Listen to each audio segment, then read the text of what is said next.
It is always good to sing a hymn by the, I guess you could say, father of modern hymns, Isaac Watts. We come back to our study. You'll remember last week we were looking at Mansoul and kind of the initial skirmish at Mansoul. You'll remember that the captains had again and again tried to offer terms of peace, and again they were rejected, although there was the picture in the town of kind of a growing feeling that maybe some thought it would be good to take the terms and to settle the conflict. And yet, at moments of this indecision or battling over what to do, something would tilt the terms, if you will, toward Diabolus. And actually, arguments broke out, fights broke out, pummelings broke out. Finally, Diabolus himself gets involved to try to sway things. And so we end the last chapter really in a moment of a kind of hardening or a deciding to stay with Diabolus.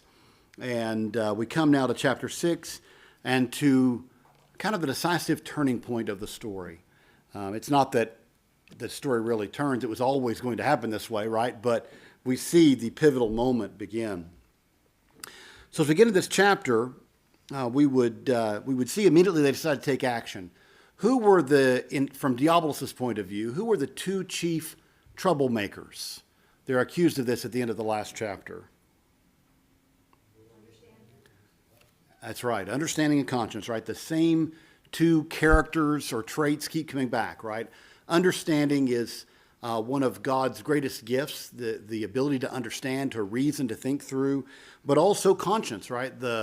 That, if you will, impression of the moral law put within our hearts to help guide us and to teach us that which is right and that which is wrong. And so these two things, or these two people in this case, conscience and understanding, were causing problems. So how are they going to deal with this?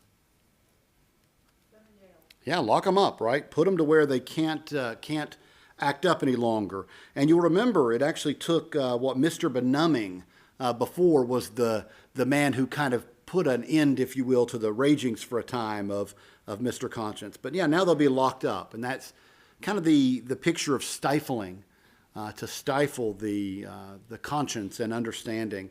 I think in Romans 1, this is the very idea of suppressing the truth in unrighteousness, right? So I've often heard it said that the language that Paul uses there of suppression is to like close something down upon itself.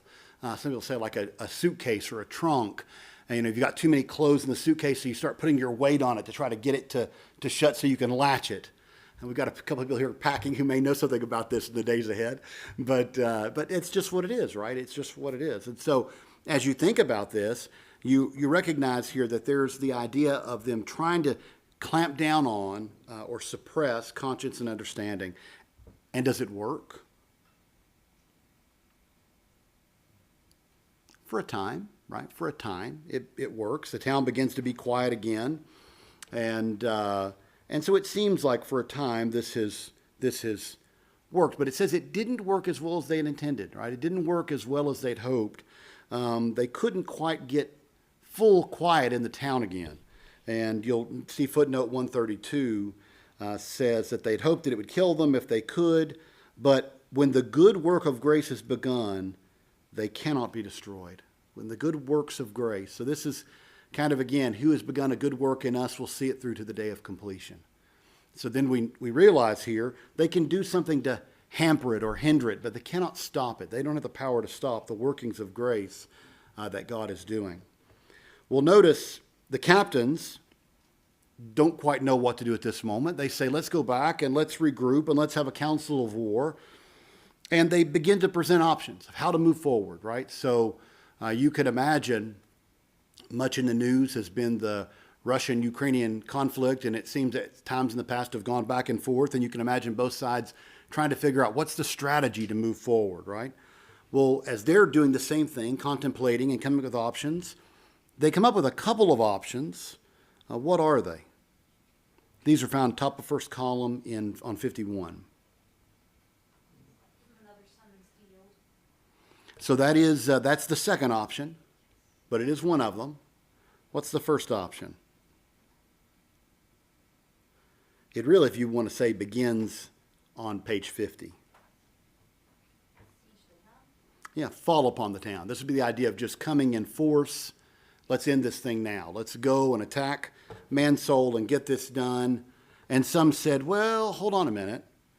Maybe what we ought to do is summons them again. Send up the trumpeter, let him blow the trumpet and say, we're going to give you one more chance. Now, why do they do this? Is it weakness or is there another motivation for being, because we might say at some point, you've beckoned them so many times they've not responded.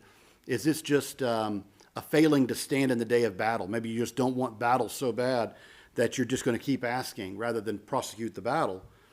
And is that what the reason is, or is there a different reason? Yes, that's right. They start saying we could go and fall upon the town and try to take it by force, but we've noticed that more and more of the people seem to be listening, seem to be inclining their ears toward the message of grace.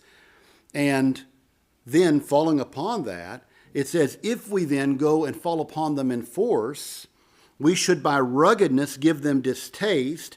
We may set them further from closing with our summons than we would be willing they should. So this is footnoted in 133 with, I think, a very wise footnote. Ministers should deal gently with awakened sinners. Their great master will not break the bruised reed. So it's saying here, if you notice the work of the Spirit in a person, they're being convicted of sin, you begin to see the workings of the Lord, tread carefully, right? Don't deal so harshly with them that you might send them away, right? Now, again, we know God's sovereign in all these things, but there is the model of Jesus he quotes there, right, about the bruised reed. And so there is some wisdom there, an excellent point that's made. And so in debating this, if we go hard against them, then it might actually be a detriment to the gospel work. And so we have to think about those things, right, and how we present the gospel and how we approach people we're evangelizing. Sometimes it is necessary to go hard with the message of judgment, but sometimes it might be a better approach to use the pull of grace. And so we have to reason through those things. And sometimes you'll just, in your own spirit, be convinced of the right approach when you're talking to someone. But that's the debate in this camp, how to evangelize. What do we do? And some say, let's go with the message of judgment by bringing judgment, right? The execution of judgment. And some say, no, we're starting to see a change in the town, right? There's beginning to be a change of attitude, a change of disposition within the town. Let's take our time with this. And so they decide what? Yeah, the summons wins out. They heard the reasonability of the side calling for an exercise of further grace, and they said, okay, we agree. We see enough evidence of transformation in the town, and that transformation can only come by the Spirit of God, right? The only way we're going to see, likely what we're seeing so far, is a movement of the Spirit of God, or at least it's likely enough, right, that it's a true movement of the Spirit of God that we ought to be cautious here. So they send another summons. Now, what do I say appears to be a work of the Spirit? I would just point to the parable of the sower. There are times where there seems to be a movement of God. There seems to be fruitfulness. There seems to be an awakening and growth, but then the scriptures plainly tell us that it isn't real, right? It isn't authentic. And so there are times like that, and we can find a myriad of passages. I think a large part of the book of Hebrews is about that. You could see what John says about them going out from us. They weren't of us. If they'd been of us, they would have been with us. So there are evidences we have of change that isn't authentic, right? It's a man-born change, a moral change. I'll give it a try type of change. It's not a spirit-born change. And so there's a call and a way to test this, right? So go send another summons. Well, what happens with the summons? We could first just say a little bit of the content of the summons. It's, again, will you continue to refuse the golden offers of Shaddai and trust in the falsehoods of Diabolus? Do you think you're stronger than he? Do you think you can resist him? And do you think it's possible to resist the king, the rightful king? Let me ask, will you take a copy back to Emmanuel? Grab one of these copies, take it back to him. Thank you. All right. So we coming back to this. We see here quickly that that there is this summons to. Are you going to continue to be a deplorable town? Are you going to continue to be a town that will not hear and heed the message? Do you think that you can wait it out or defeat the king? And I think it mentions here somewhere. There's a footnote somewhere. I think, right? Yeah, 134, that most of the language in this section comes from the book of Job, right? It's when God challenges Job. Do you know more than me? Are you wiser than me? Are you stronger than me? And so, again, it's used here to say to them, to show the pride in the heart of those citizens of Mansoul that have rebelled against the king, and to remind them that you will not be able to stand if judgment comes. So we've had the holding out of grace, and then the holding out of judgment, and then the holding out of the execution of judgment. These are all the threat of judgment and the threat of the execution of judgment are being held out. Do you really think you'll stand in that day? And, we might ask that question of people today. Do you really think you can stand, under the wrath of a holy and righteous God? Well, what's the answer of the town? I don't know what the answer. Yeah, well, they in a way, they refuse to answer, right? They say, well, we need to defer to our rightful king. That's the proper thing to do. And so they go to get Diabolus, or they're going to ask for him to speak to them, right? And I think it's interesting, or I guess Diabolus comes out. He appears, is what happens here. There's a later time where he speaks. But the thing is, as he does this, it's interesting, I think, the picture that he's giving us here. It's kind of a tipping point moment, right? The people are not sure this time how to answer. And in that moment, the devil interjects himself in the affairs. And I think he's got a point there that the devil's always looking for those opportune moments where he can see the door crack open and it's a prowling lion burst through it. And so we need to be cautious, I think he's reminding us here, and think of where our counsel comes from. So Diabolus begins to make his defense. What does he say? He's speaking here to the town, right? Yeah, he questions the truth. It's really falsehood, right? He deals in falsehood. And he actually says the greatness of the king should be a terror to them, right? His greatness, and in turn his attributes, which in one sense we recognize that God's holiness and righteousness should be daunting to us, right? Should be as sinners, should make us to consider our trespass against him. But he goes on and gives him a corrupted nature and character, the way Diabolus describes Shaddai, and says that what he really wants is to put you under bondage and do that which is not for your good, but for his good. Now, what is our first catechism question? The chief end of man is what? To glorify God and to enjoy him forever. So by glorifying God, right, that pleases God if we do that in faith, but he also desires that we have enjoyment in that, right? That we have enjoyment in all the blessings that he gives us. So it isn't just as he presents it here. And often we'll see this, right? It's a corruption of the truth, just as it was when Jesus was tempted by Satan in the wilderness, right? He used scriptures in a corrupt manner to try to, of course, that wasn't going to work with Jesus, but again, that's how he often works. And so he calls on them to think about a few other things. As they're waging their decision here, should they remember, they don't really know what's going to happen if they turn to Shaddai. And this is a known problem, right? The unknown is scary to us. Right, as far back as Hamlet in his to be or not to be speech, right? He talks about the undiscovered country from whose bourne no traveler returns puzzles the will, right? So again, the idea here is makes us rather bear the ills we have than fly to others that we know not of. So the point here is sometimes what we don't know is so scary that it causes us to remain in a bad situation, right? A bad situation. And so as we think about this just for a moment, we would see here that he's trying to use this against him. You don't know about Shaddai. You don't know what he'll do. He could enslave you and make things worse. And don't forget what I've done, which is what? Granted you immunities. I've let you get away with whatever you wanted to do. You broke his law? No problem. You followed after your own desires? No problem. In fact, I encourage you to do these things, Diabolus would say. I mean, who's going to give you a better deal than that? Follow after all the lusts of your heart, after all the lusts of your flesh, and there'll be no consequences.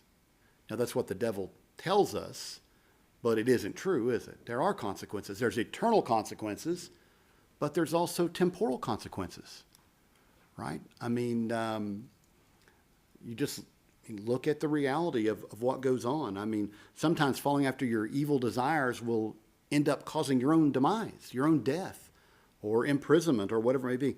It certainly is not as he says. But notice, he says that none in the universe are so unhappy as whom? Yeah, he's a king that makes all his people miserable.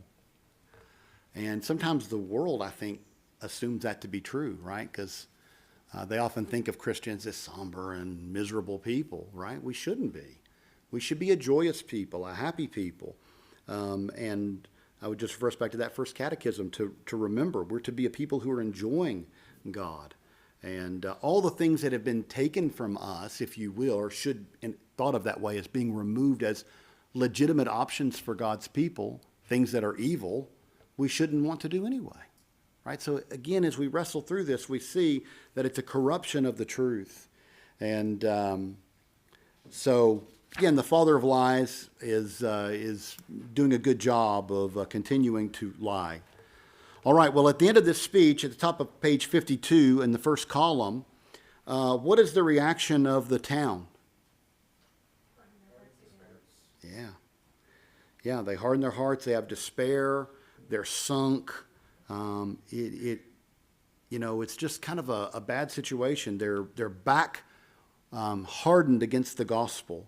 And this, again, is Bunyan's picture of what happens in an awakening, that there are advances and there are sometimes what would seem to be pullbacks, right? There are times where it can be hard to know, are they falling away and they never really had a work of God, or is this a step back, maybe in confusion or whatever. It says here, the thoughts of his holiness sunk them in despair.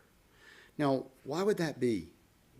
Why would Bunyan word that way? That thoughts of his holiness sunk them in despair.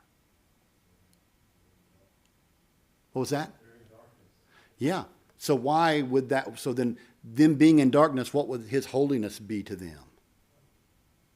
Right? Fearful, right? Judgment. I mean, again, it's as sinners, oftentimes when we are lost in our sin, we come to that moment of recognizing that if we stand before God, we have no hope, right? He's holy, he's righteous, and we are not. And was it Paul Washer said that's the most fearful truth in the universe, that God is holy? And you begs the question, you say, well, why would that be? It's because we're not, So again, it was in vain to give them any further summons. This is what they say. Don't bother coming back with any further summons, for they would rather die upon the place than yield. We'd rather die right here for Diabolus than yield to the king. Now, I think this is the rage of a dying man, but at least a dying man who knows he's dying. So there's even a blessing here, right? The greatest danger is the man who doesn't know he's falling under judgment, right? Because he just thinks, hey, it's all going to go on as it ever has, and there's no danger to me, there's no God, or whatever he might argue. The Bible picture that as foolishness. But this is someone who says, yeah, we may die, but we'll die right here. We'll stand right here. Although this seems to be rebellious, it still acknowledges the danger of judgment, the surety of judgment. And so I think, again, it's a little bit of a step in the right direction. The captains gather again. They need to have another conference. Okay, this didn't go as we'd hoped. What do we do now? Well, who takes the floor? The bottom of column 1 on page 52. Yeah, Captain Conviction, right? He's the one who says, okay, we need a new strategy. And notice that there are two elements of this strategy. First is what?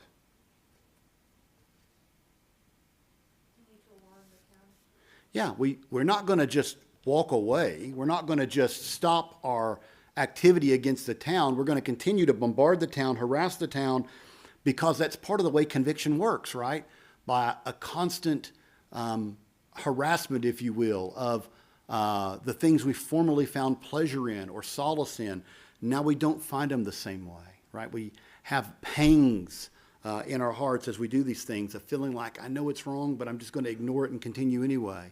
See, before Mansoul could do those things with no slings coming in. Now there are slings. So again, continue the assault upon the town, but we also recognize we need something more. And what is that? Yeah, a petition asking for, right, particularly, really, right, we're looking at reinforcements, right, exactly, reinforcements. We need a bigger army. If we're going to win this thing convincingly, we need a bigger army. And oftentimes, that is an important moment. And asking for an even greater commander. There's humility amongst these commanders, right, to say, we may need somebody even more effective than we are. We may need someone who can get this job done. And so they ask for this and offer supplications for more help. I wish I could remember if it was Mere Christianity or the Screwtape Letters. But in one of those books, and it might have been the Screwtape Letters, there's a comparison to prayer as being an outpost, a military outpost, but always able to call for reinforcements from headquarters. And that's the Christian in this world is like the outpost, being able to give supplications to the Lord to send reinforcements at any time.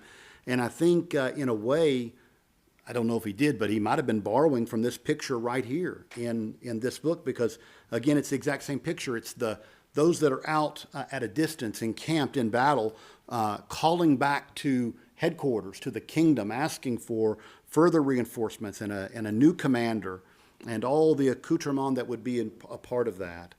And their reasoning is important, right? That they don't want to lose the benefit of the good beginnings. In other words, there's been a good start. Maybe not as good as we'd hope, maybe not as complete as, certainly not as complete as need be, but a good start. And we don't want to see it squandered.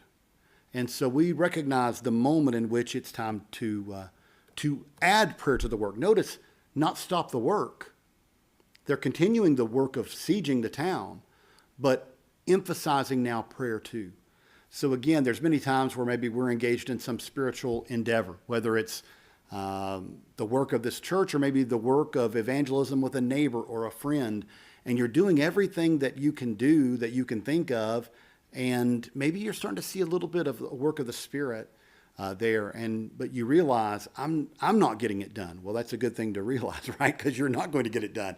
But you continue to do the work that you're called to do as a Christian, but now also emphasize prayer, right? I mean, you should already be praying, but really emphasize prayer and turn it over to the Lord and then see what he can do with it. And also, if you notice the footnote, there's another little angle that the editor put in here, which is to say it may not be that you are the one who waters or the plant, right? You might have sown the seeds, but it falls for somebody else to take that next step. God works this way often. And therefore, what those early commanders did to begin the siege, they're not going to be the ones to see the siege through. They need someone else to come. And, who knows? You may be evangelizing a family member for years. And, you see them more willing to listen now than 2 years ago. But no matter what you do, it doesn't seem to bear fruit, the kind of major fruit of conversion. And then all of a sudden, a coworker witnesses to them, and boom. Right? That's when the Holy Spirit moves in power, convicting them fully of their sin, and they're saved, justified by faith. And you sit here and say, I talked to them 20 or 30 times. Was that useless? No. That might be all the tilling and sowing that was done before the next person came through right at the perfect timing, providentially, to take the ball across the goal, right? Again, we recognize this. God doesn't work through one person. He works through his church, through all of us, and that we're all working together. And so, again, I think that's another angle that they wanted to point out here. All right. So they all, as one man, consented to do this. They drew up a petition and sent it by a fit man, right? Let's get it there as soon as possible. And they run to Shaddai with speed. And the letter comes, and we can read there the contents of the letter. It includes just kind of an account of the history that we've been reading all along, that they were for shutting of their gates and keeping them out of the town. Diabolus incredulity, will be will, are the great doers against us. So the will of man, unwilling or unable to believe, and the fallen will of man and the devil. Those are the main opponents. And he says, but there were none but enemies there, nor any to speak in behalf of our Lord to the town. Now, I found that interesting because we know if we've read this carefully, that's not exactly true, right? There are some who speak for the king there, conscience and understanding. But they ask earlier, where are those goodly gentlemen of conscience and understanding? The former rulers of the town, what happened to them? Why are they not coming to us to speak to us? They may have assumed they were killed, right? I think what I'm getting out of this here, at least maybe I'm reading this into it, but what I'm getting at this is these captains do not fully understand what's happening inside the town. They can't know everything that's going on inside the town. I think about Paul quotes the Old Testament. It talks about Elijah crying out that he alone is faithful, right? And God says, no, I have an entire remnant of people who have not bowed the knee to Baal. But he didn't know that. He didn't realize in all the places around him that God was working that he couldn't see, so he just assumed. And I think we can be guilty of the same thing. We can think, oh, I don't see God working, and he's working all around us. We just don't see it. And it's, I think, a message to take heart as it was in the days of Romans, right, where Paul is saying to the Roman church, you have no idea how much God is working even amongst Israel, even in the present day. Yes, largely seen to be on the outside, but even in the present day, there's a remnant preserved according to God's grace. And so, again, I think here it's an evidence that they don't even know the fullness of the work that's going on inside the city of Mansoul, even at that present moment. And so we should not be discouraged because we don't either. And oftentimes we can get discouraged because we don't see, the fruit that we want to of our labors. But God is ever at work, and so we need to take confidence in that. All right, so they basically asked for more forces. We already said that, reinforcements and a great leader to head up that army. And then the petition is carried by whom?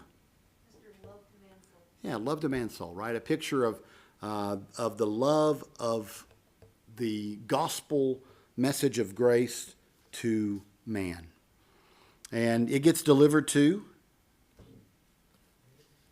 Emmanuel, right? Yeah, Emmanuel, the son of the king. It comes to him. And notice something amazing here. I love that Bunyan did this.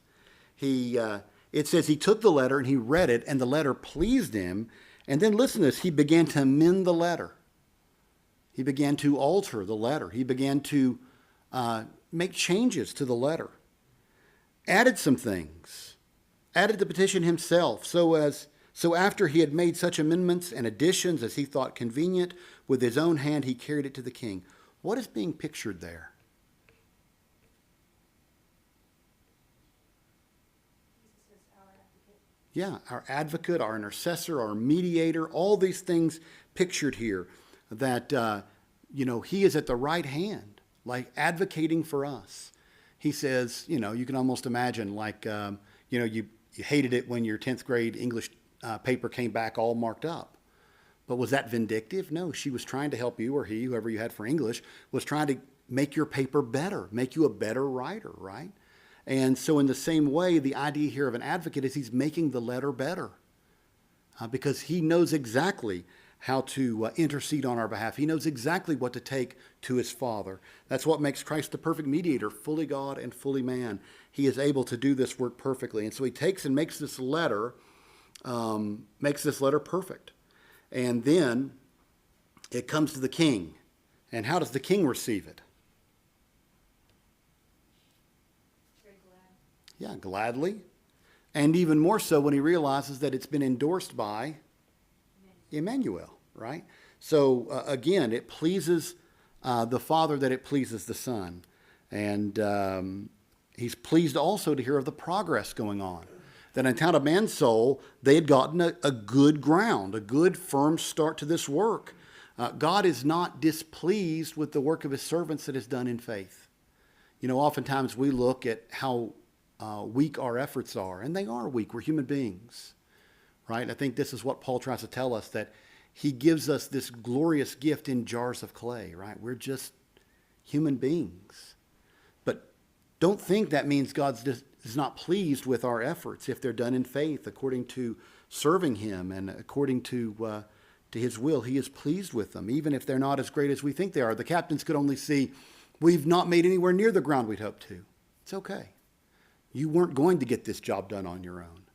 But God has one who will come, his own Son, who will get the work done. And so again, the progress here is pleasing to the Father. And then as it continues, what's the solution here? The king calls his son, Emmanuel, right? And he says, thou knowest, as I do myself, the condition of the town of Mansoul, and what we have purposed, and what thou hast done to redeem it. Come now, therefore, my son, and prepare thyself for war.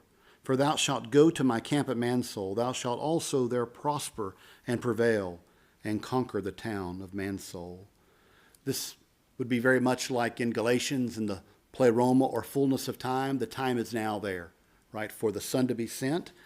And there's no question this mission will succeed. Don't you love it that our Father doesn't have to sit here and think, oh, I'm sending my very best. I hope it's enough. You know, it's like there's no doubt, he says, there is no doubt that you shall prevail. And what a glorious truth that is. And we can know that about the eschaton, the end of all things. It will turn out as it's supposed to, because our sovereign God holds it all in his hands. So then the king's son, here's the question. How does he reply? Does he reply, oh, okay, I'll go. Right, gladly do it. The king's son says, thy law is written within my heart. I delight to do thy will. I'm pleased to go. You know, we often try to say this. The Father sent his Son who freely or gladly came. Right? We want to make it clear there's no animosity within the Godhead, right? It's not like the Son's like, oh, I don't want to go. You know, it's pictured here for us again. And then we hear him say things like, my heart is often pained within me for the miserable town of Mansoul, but now it is rejoiced, but now it is glad. Now this is personification in a sense, right? In the if you think about it, of course, like how Bunyan would picture the humanity of Christ at this point is a bit of a mystery to us. It's not all fully detailed here. This is a story about, I guess, a king, right? A king and his son. But we recognize here the importance of understanding that Christ wanted to come and free us. He endured the cross for the joy set before him, right? That's the entire point. And he says, I'm glad that thou, my Father, has made me the captain of their salvation, quoting from Hebrews chapter 2. And I will now begin to plague all those who have been a plague to my town of Mansoul, and will deliver it from their hands. Again, this message of salvation and of judgment going together. Both glorify God, both are necessary. And notice then, what's the result in the court itself, the royal court? That's all they're talking about. Yeah. This is the bottom of second column, page 53. It's flying around like lightning, right? You know, just everywhere. Everybody's talking about it. And people are so amazed by this work and the justness of the war. Everybody says, yes, this needs to happen. So much so that we wish we could go. We wish we could go. And they all coveted going and being a part of this effort with Emmanuel to recover the town of Mansoul.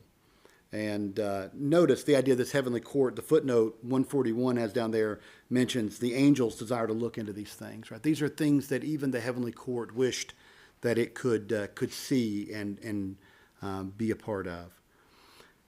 All right, now, when the captains perceived that the king would send Emmanuel his son, and that it also delighted the son to be sent on this errand by Shaddai, his father, what did they do? How did they react? This is a little bit, about a third of the way or so down, or maybe close to halfway down on 54, first column. He gave a shout that made the earth rend at the sound thereof. Yeah, they rejoiced to such a degree and gave praise to God to such a degree that the earth shook. And Diabolus did totter and shake. He's afraid of this news, clearly. It says that there was not any man at court nor peer in the kingdom that Diabolus so feared as this prince, as he fears Jesus, or in this case, Emmanuel in this story, but we know this pictures Christ. All right, and the prince gets ready to go on the march, and it's going to be a march to victory here. And as he does this, he brings who along with him?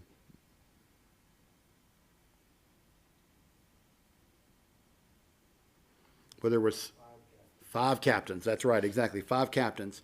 Now, the first one is Captain Credence.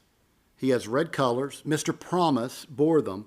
Now, our author, or the footnote here, says that this represents faith, okay? And I guess faith is believing the promises of God, a wholehearted belief in the promise of God. And so Mr. Promise makes sense there. The red colors, and for his scutcheon, for the emblem, he has the Holy Lamb and golden shield. Now, they're all going to have 10,000 men, so we won't repeat that over and over. The second captain was Captain Good Hope. And again, the text confirms that hope is what's pictured here. And he had what color? Blue. And his standard bearer was Mr. Expectation, right? Hope is built on expectations, right? Some people think hope and expect are different things. And that may be true in this world. I give the example often. I'm not the only Detroit Lions fan in the room. It used to be. But I would say every year we hope for a Super Bowl. I don't know if we'd say every year our expectation has been a Super Bowl, right? But in the Bible, hope is an expectation. We don't say, I hope Jesus comes back. I mean, we might, but we don't mean like we do about a football team, maybe. I'm betting and hoping it'll happen. We mean we have a hope, an expectation that he will return. Right? We have a hope that Jesus Christ is who he says he is, meaning it's the expectation. We know that he is who he says he is. And so again here, this is the meaning of expectation here. It's what we are awaiting, what we're looking forward to. And what is his scutcheon? 3 golden anchors. And of course, we recognize the anchor behind the veil pictured in Scripture, that we have a connection there that can't be shaken. And then the footnote goes into Christiana at the House of Interpreter in Pilgrim's Progress 2, and how there was an anchor there that refers back to that as well. Why there's 3, I'm not sure if that's supposed to be a Trinitarian picture, but regardless, we get the idea of being anchored, of having security.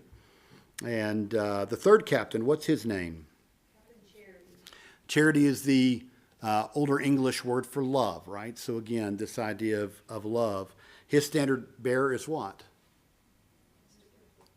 Right, pitiful. Again, to have pity on someone, right? To show them pity, to show them favor, to show them love. His were what color? Green. And his scutcheon, he had what? 3 naked orphans. Again, the idea of need, right? These are children that don't have parents to take care of them. These are children that are not clothed, probably not fed, but they're embraced. Somebody's going to take care of them now, right? This is kind of a gracious picture of taking care of someone in need. And so again, the idea here is of love, of charity, of grace. All right, the fourth commander is? Innocent, right? And his standard bearer is? Again, makes sense. White is the color. And his scutcheon is? 3 golden doves, which doves picture peace, right? Picture peace. So again, the fifth and final captain? Patience. And what is his standard bearer? Right. Black colors. What's his scutcheon? 3 arrows through a golden again. So again, we see here some important imagery, and these captains all have a place in the work. The footnote says, 142, the powerful influences, gifts, and graces of the Holy Spirit, faith, hope, charity, innocence, and patience, under the immediate command of Christ, lead on the new covenant forces to conquer man's soul. So again, we see the picture he's getting at there. These were Emmanuel's captains, their standard bearers, their colors and scutcheons, and there's a footnote there you can read a little bit more on as well. All right, now, when they come, are they arrayed poorly? Are they, I'm trying to use proper language here, are they poorly regulated, or are they well regulated, to use language of the period? Well regulated. Well regulated, right. Regulations are supplies, right? You might think of a well-regulated militia from the Second Amendment of our Constitution, a well-supplied militia. So again, this is kind of the idea here, is that are they poorly outfitted, poorly armed? No, they are well armed. And it makes it clear. It says, the trumpet sounded, their armor glittered, how the colors waved in the wind. The prince's armor was all of gold, and it shone like the sun in the firmament. Again, this is a glorious army, and as they move, it looks glorious, and it's quite a sight to behold. All right, and then there's a little curiosity as you go from the first column on 55 to the second column. It says that he took with him, at the commandment of his father, 44 battering rams and 12 slings. And then it says in the margin note, which apparently Bunyan had something to do with, the Holy Bible containing 66 books. And you do the math and you're like, I don't understand, right? And they say in the footnote, they don't understand, right? And some people think it might have been an error, an editor error, or some kind of error in the publishing of the original one. We just don't know. But whatever, the picture here is of the conquering good news of Jesus Christ, even if the numbers don't quite add up to us. Anyway, so they're coming with this awesome army, and they have these slings, and they have these battering rams. What can stand against them? And then it says that they came and connected with the already there encamped army. And it says when the old soldiers that were in the camp saw that the new forces had joined them, what did they do? Yeah, gave a great shout for joy. You know, there must be nothing like in a moment of need seeing reinforcements come. We could think of historical events of war where, like at the Battle of Bastogne, where, you know, the army shows up right in the nick of time, or you can think about in literature, the Battle of Helm's Deep, right? And at the last moment, the army comes and saves the day. It's a glorious moment. Now, they're not in that kind of danger, but it's still just glorious to see the army arrive. And then when they realize who is heading that army, it's even more glorious. Now, this is quite an astounding army. I think it's right here that it says they environed it around on every side. So before, there had only been enough of units to really concentrate on the gates, right? The 5 gates of the city. But now, with these reinforcements, they can surround the entirety of the city, right? So this is a much more impressive look. And it says they begin to set up their siege instruments, right? So they've got the battering rams and the slings. And where do they put the slings? Or first, I guess they put up. It talks about 2 mounts that are on both sides, on the other side of the city. What are those mounts called? Righteous and justice. Yeah. So again, we see here kind of a picture of the justice of the law and the grace of the gospel playing out here. And it says that there were several small banks and advanced grounds. Plain Truth Hill, No Sin Banks. Upon Mount Gracious were placed 4 of the slings. Upon Mount Justice, as many, so 4. And the rest placed in good spots around the town. And 5 of the best battering rams were placed where? On Mount Harkin. Yeah, Mount Harkin, right? That's such a great picture. It's near a mount built up, a mound built near Eargate. So clearly, They want these best battering rams ready to go right against your gate to break it open and advance the work there in the town. Now, when the men of the town see this, what's the reaction?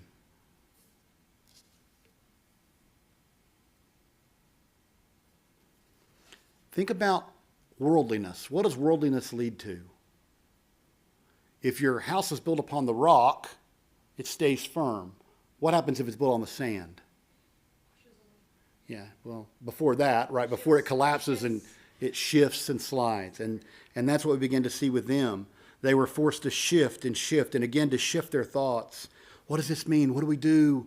There's just like a panic that emerges when you're not on that rock. And so they're seeing this army and they're beginning to get scared, and they become not more stout in their thinking, but more faint. And before they thought they were sufficiently guarded. So that tells us the answer before when they said, do you really think you can stand against the king? Do you really think you can withstand the advance of Shaddai? They were like, yeah, I think we can, I mean, foolish, but they think they can. Now they're beginning to go, I don't know if we can, right? This is not looking good for us. And it says, no man knew what would be his hap or lot. No one knew what the happenings would be or what the lot that would befall them would be. And so they're afraid now. And so Prince Emmanuel comes and he begins to lay out a flag. What's the first flag he puts out? A white flag. And that's interesting. This is almost the opposite of the way we use a white flag today. Usually when you put the white flag out now, you're saying, I surrender. And here it's almost like bidding their surrender, right? It's like you have the opportunity now to surrender. A good PR person would have said, look, they're already surrendering, out there in the field. Shaddai's army's already surrendering by our modern standards, but that was different back then. So clearly that's not happening. They're saying you can come now and submit to grace. And it says here, upon Mount Gracious, this flag was hoisted, and it was to give first notice to Mansoul that he could and would yet be gracious if they turned to him. It in a way does still symbolize, right, surrender. Just if you surrender, there is no destruction that will befall you. And what's the second point there? Yeah. You say, well, what is the purpose of the gospel being preached to those people who won't receive it? It leaves them without excuse. Now, Romans chapter 1 says, whether you hear the gospel or not, you're already without excuse, right? Because nature has declared the Godhead of God, his existence and his perfections. He's been declared to you. And so you're without excuse anyway. But hearing the gospel on top of that, to whom much is given, much is expected, right? And when we went through the book of Romans, on that very point, I said, if you don't listen to the revelation God has already given you, how can you demand more? How can you argue he should have given you more if what he's already given you, you didn't listen and receive? So again, I think that's the very point here. They will be without excuse if they continue the rebellion. They can't say he never promised to be gracious. He did promise it. All right. That not having effect, or at least not visible effect, they move on. What do they hang next? Upon what? So we have the white flag on Mount Gracious, right? And now the red flag on Mount Justice. And it had its scutcheon of burning fiery furnace, right? The scutcheon of Captain Judgment. So this is a warning of what? Judgment, right? A warning of judgment. If you continue this way, judgment is coming. They don't seem to take advantage of this flag. And so then he commanded again to hang a what flag? The black flag. And it's a black flag of defiance, and its scutcheon is? Right. Now, this is the signal of the execution of judgment. So notice, grace, warning of judgment, and then the execution of judgment. Okay, so again, and you'll get that here a little bit later. We'll come to that in just a second. Surely this strange carriage of the town of Mansoul doth rather arise from ignorance of the manner and feats of war than from a secret defiance of us. In other words, as the captains are sitting here thinking, or I guess I should say, Emmanuel sitting here thinking about why they're not responding, again, the response is grace. The reason they're not responding may not be defiance, but maybe they don't understand the signals that are being sent. This can be a reminder that we can use big terms without thinking about the fact that people don't even know what they mean. We talk about propitiation or whatever, Bill, I don't even know what you're talking about. And so again, I think there's a reminder here to be as plain as we can be at times with the gospel if we detect that it needs to be given very plainly. Be willing to give it plainly. And so that's what he's going to do. So he goes and tells them that it's about choosing whether grace and mercy or judgment and the execution of judgment. So grace in the white flag, judgment in the red flag, or the execution of judgment in the black flag. And that just simply means no longer the warning, but the actual execution.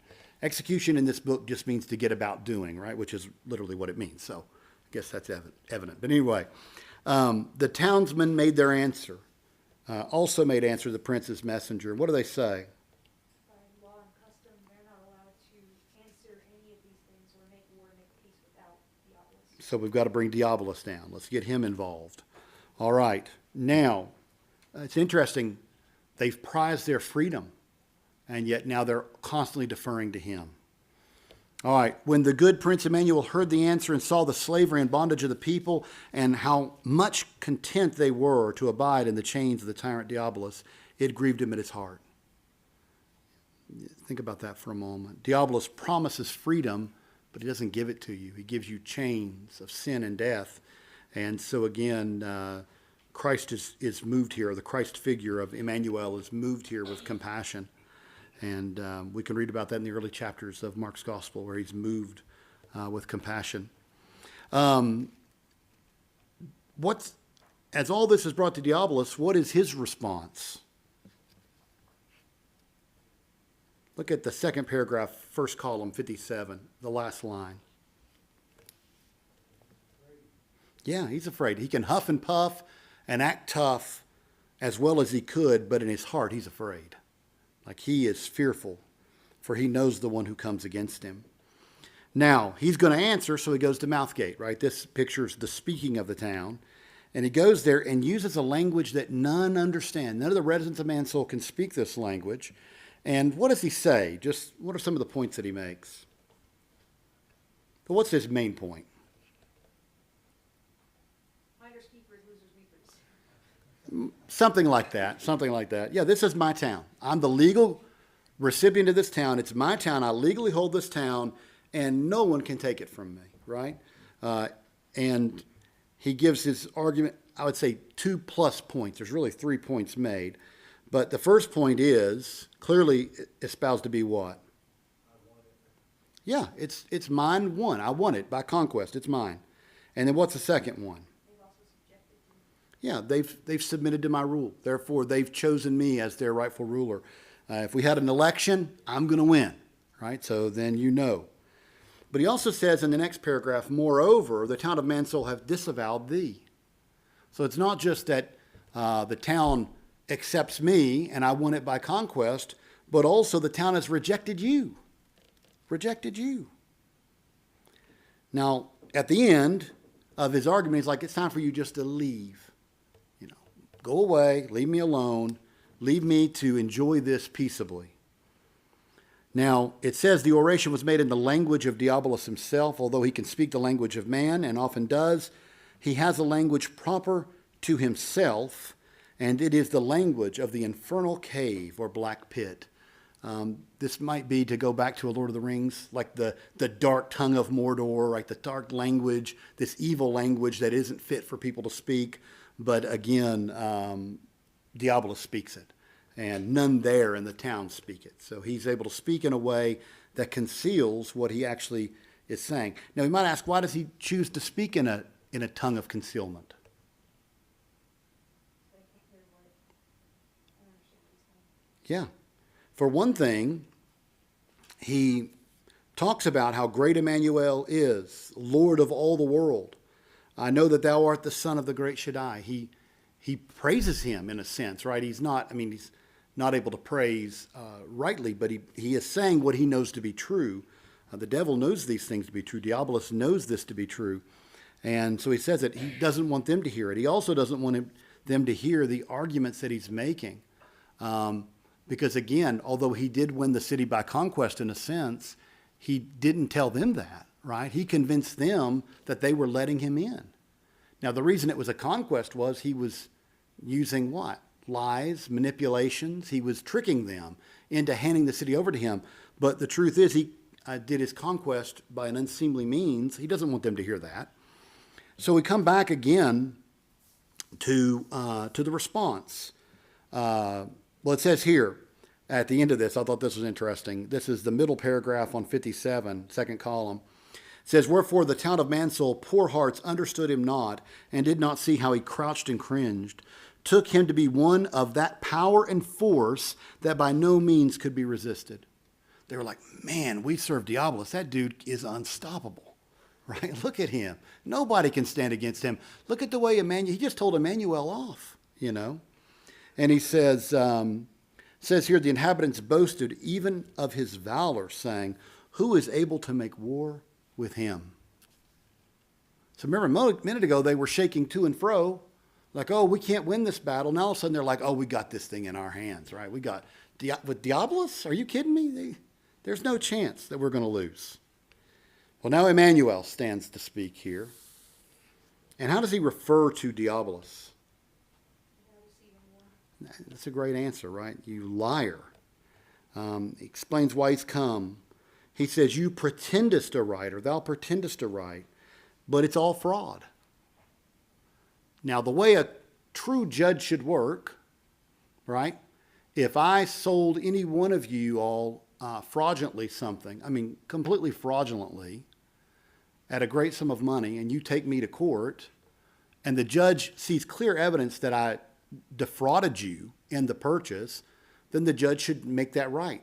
Again, let's say the contract is void because it was based on fraud, right? It was something not truly advertised as it was or whatever. I mean, this happens every day in our courts, right? That people say, I was duped, into purchasing this property or purchasing this car or whatever it is. And a judge says, yes, you were. That was fraud and it will not stand. So that's what Emmanuel says. You gained what you have by fraud, right? You pretend to write now that you don't actually have because the contract is null and void. Now here's why. He gives some reasons. The entrance which you have attained in the gates of Mansoul was through lies and falsehood. So that is, again, fraud. You deceived the people.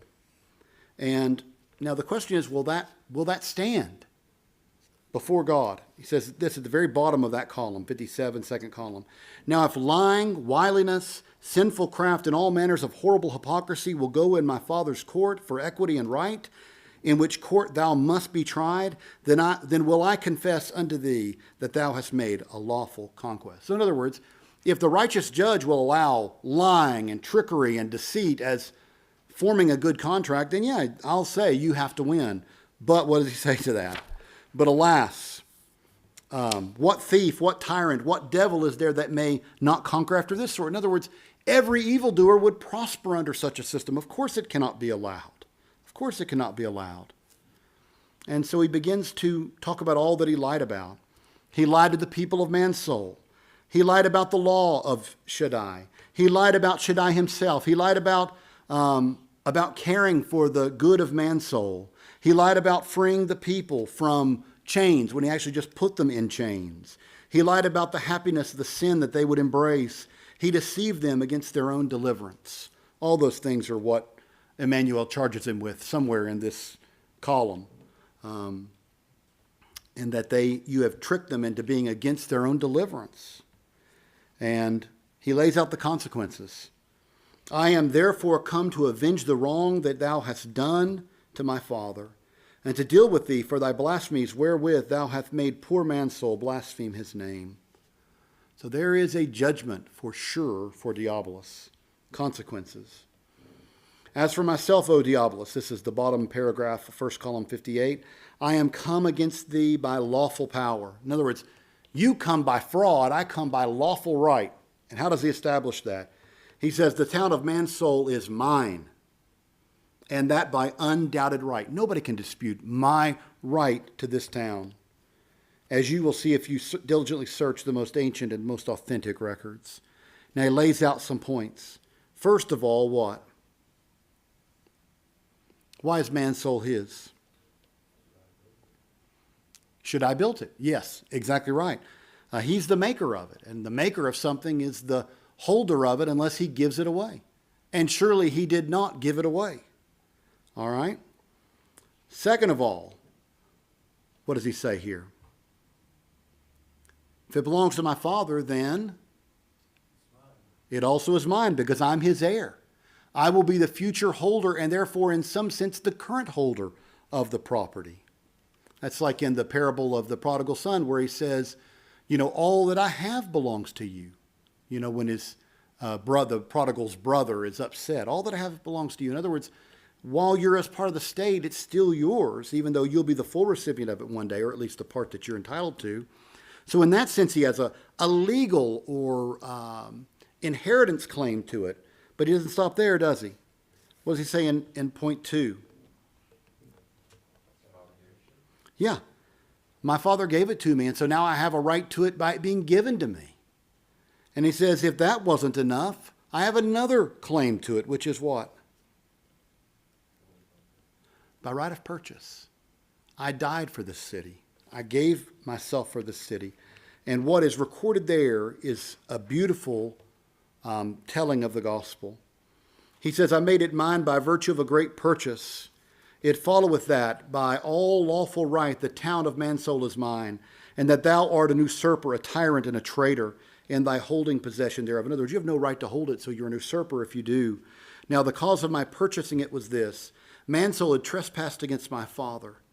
Now my father had said that in the day that they broke his law, they should die. Now it is more possible for heaven and earth to pass away than for my father to break his word.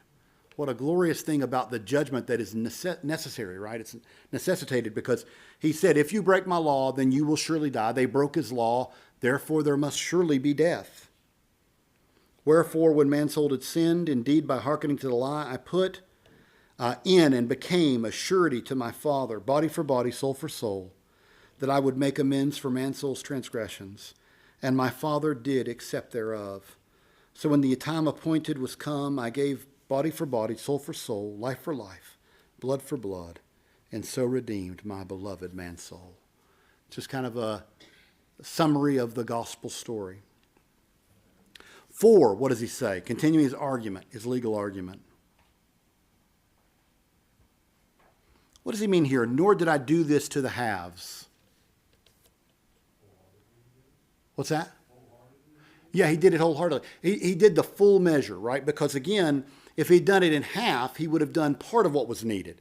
So notice what he says here to explain. He says, my father's law and justice were both concerned in the threatening upon the transgression. They're both now satisfied. In other words, this is what Paul's getting at when he explains the gospel in the book of Romans. He says that the gospel is the way that God can be both the just and the justifier of those who come to him by faith, right? So he's the just. He remains just in the gospel. What are the other ways that it could have been dealt with? God could have just simply said, they're all sinners, rebelled against me. I'm just going to overlook it. Well, then he's not a holy judge. He's a corrupt judge. We can see this easily in our local court.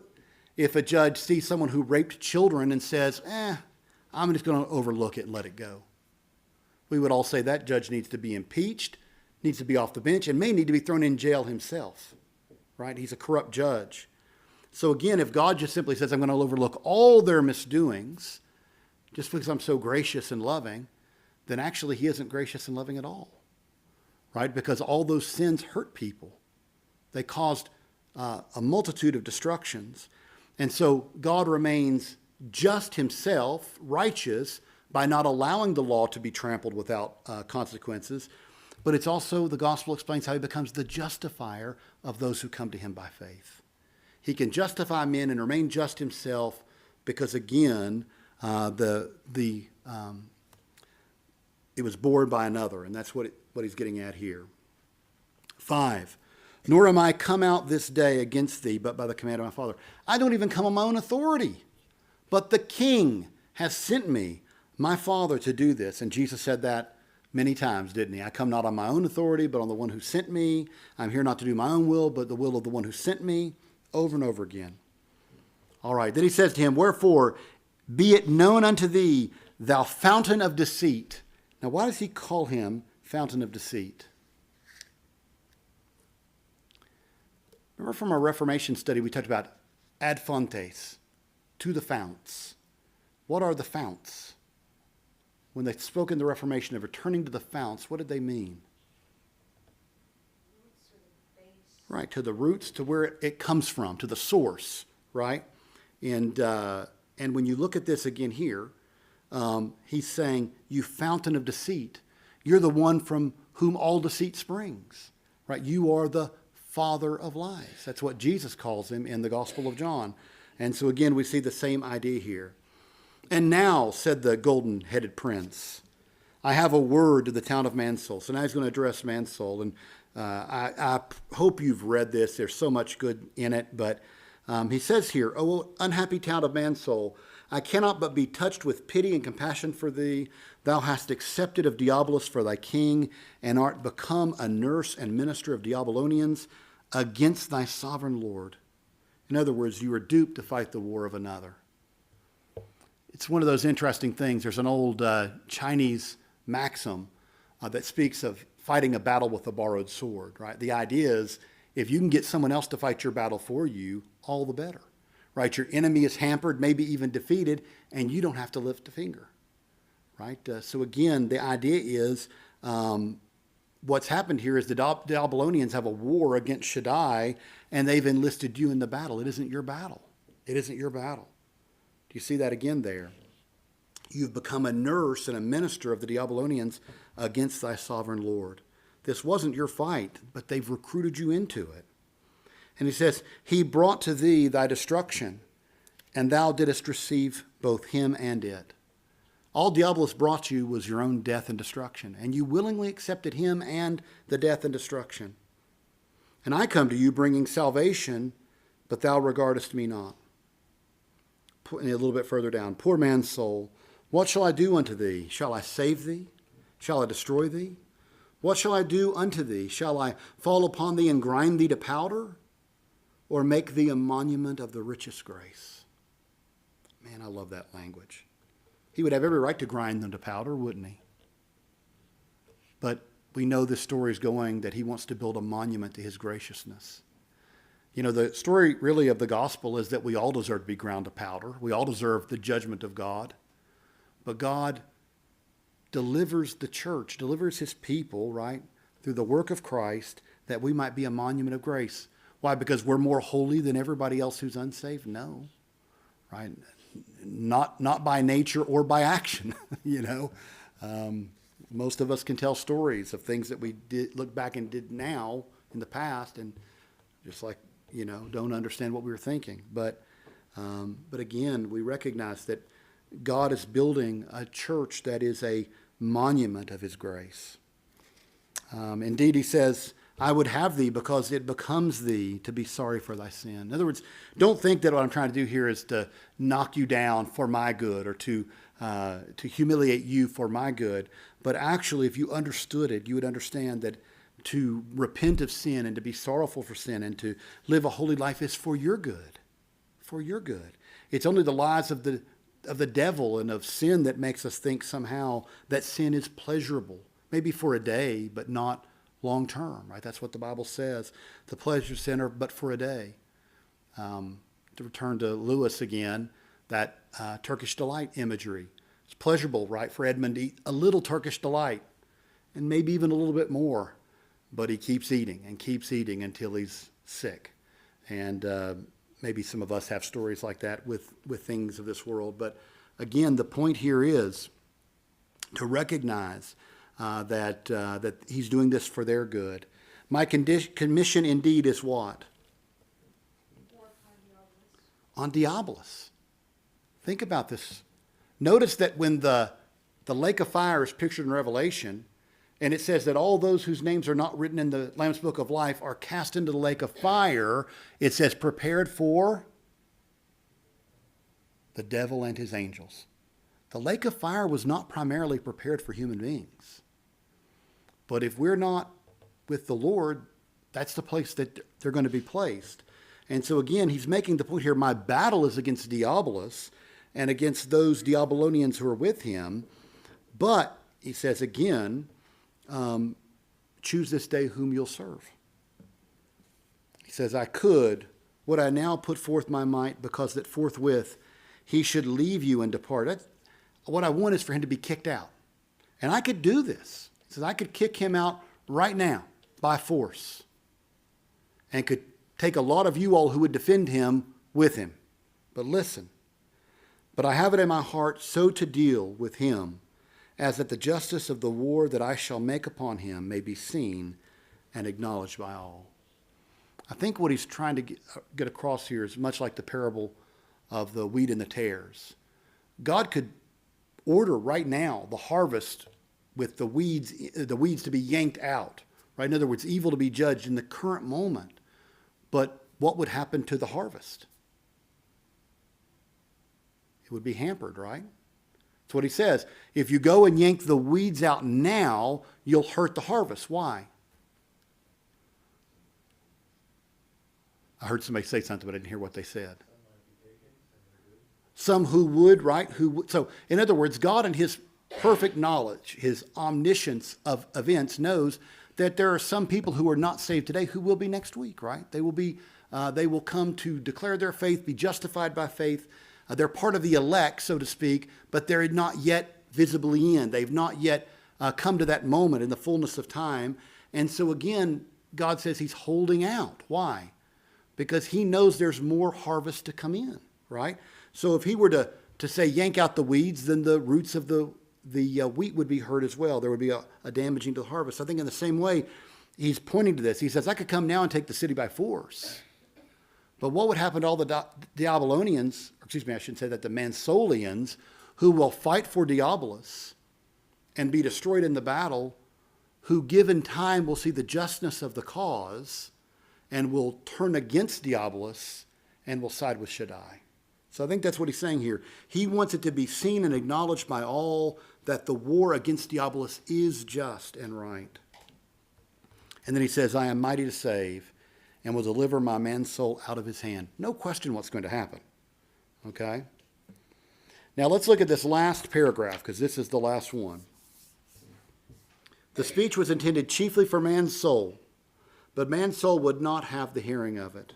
They shut up ear gate. They barricaded it up. They kept it locked and bolted. They set a guard thereat and commanded that no Mansoulian, I should say, should go out to him, nor that any from the camp should be admitted into the town. Now, it says, all this they did, so horribly had Diabolus enchanted them to do, and seek to do for him against their rightful Lord and Prince. Wherefore no man, nor voice, nor sound of man that belonged to the glorious host was to come into that town. And we see there, again, this is the picture of those moments of somebody when they begin to feel conviction. There's a lot of pictures being given here of it being the devil's influence and of sin's influence, but almost want to cover their ears not to hear it. They want to fight against the working of the gospel. And so the question is, will that win the day? Well, it's already been answered for us, right? What did Emmanuel say? I am mighty to save and will deliver Mansoul out of his hand. There's no question what's going to happen, right?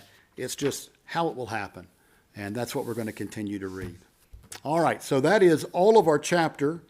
We'll have chapter 7 for next time. Does anybody have any questions, comments, observations, theological points to make? I'm looking here real quick before you read this. The next chapter, chapter 7, is called Diabolus's proposal. So he's going to make a proposal that he thinks is wise. We'll see what we think of it. Anybody have any questions, comments about the chapter? Am I missing anything? Probably, I'm sure. Mansoul. Mm-hmm. Is he going to win all of Mansoul? Are we talking about Mansoul is all the elect? Or So, is this going to be fallen man and some are?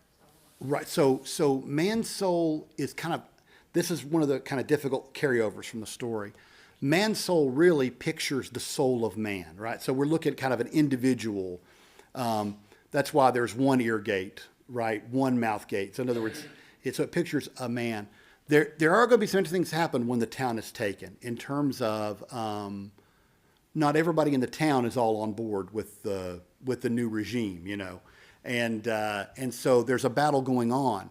But I think that battle would picture more the sanctification process within a single person rather than lots of different people. So because there's a lot of different people in this town, it's easy to see them as different people. But really, these are just different motives and emotions and thoughts all within the same body.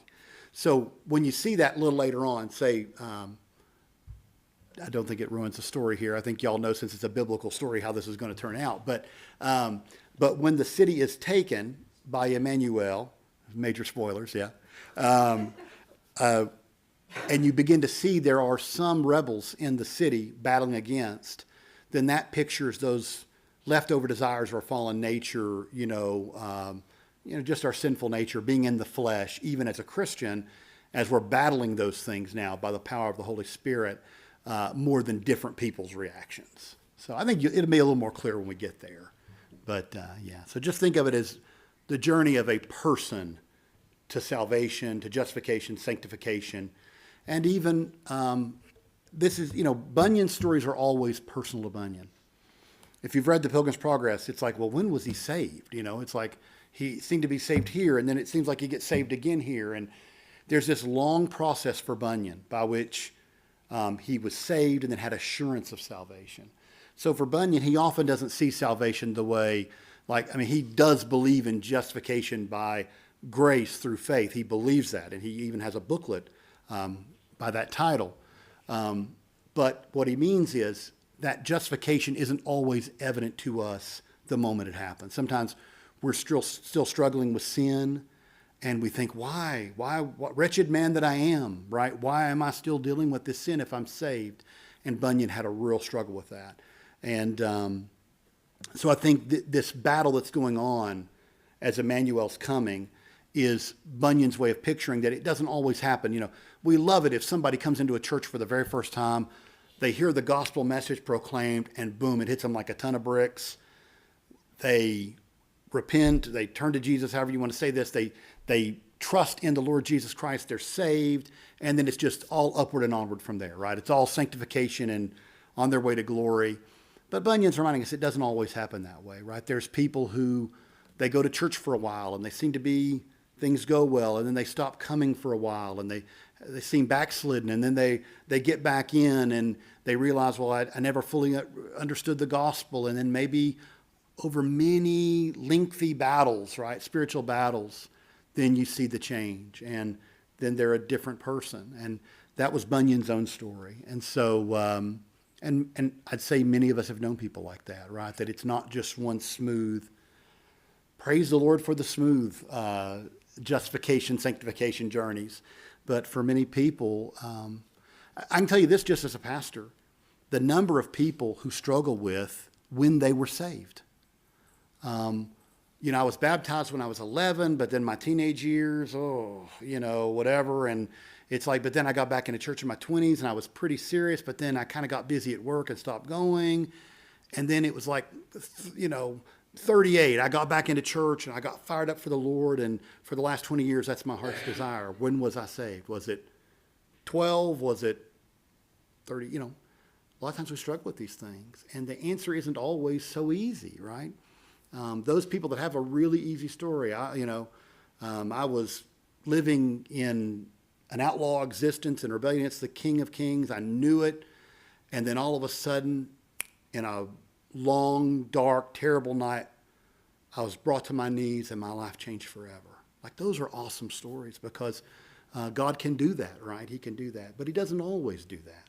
Sometimes it's a longer process. And that's why, by the way, to go back to what was pictured in this chapter, to go back to a point that was made there about being careful how we deal with others.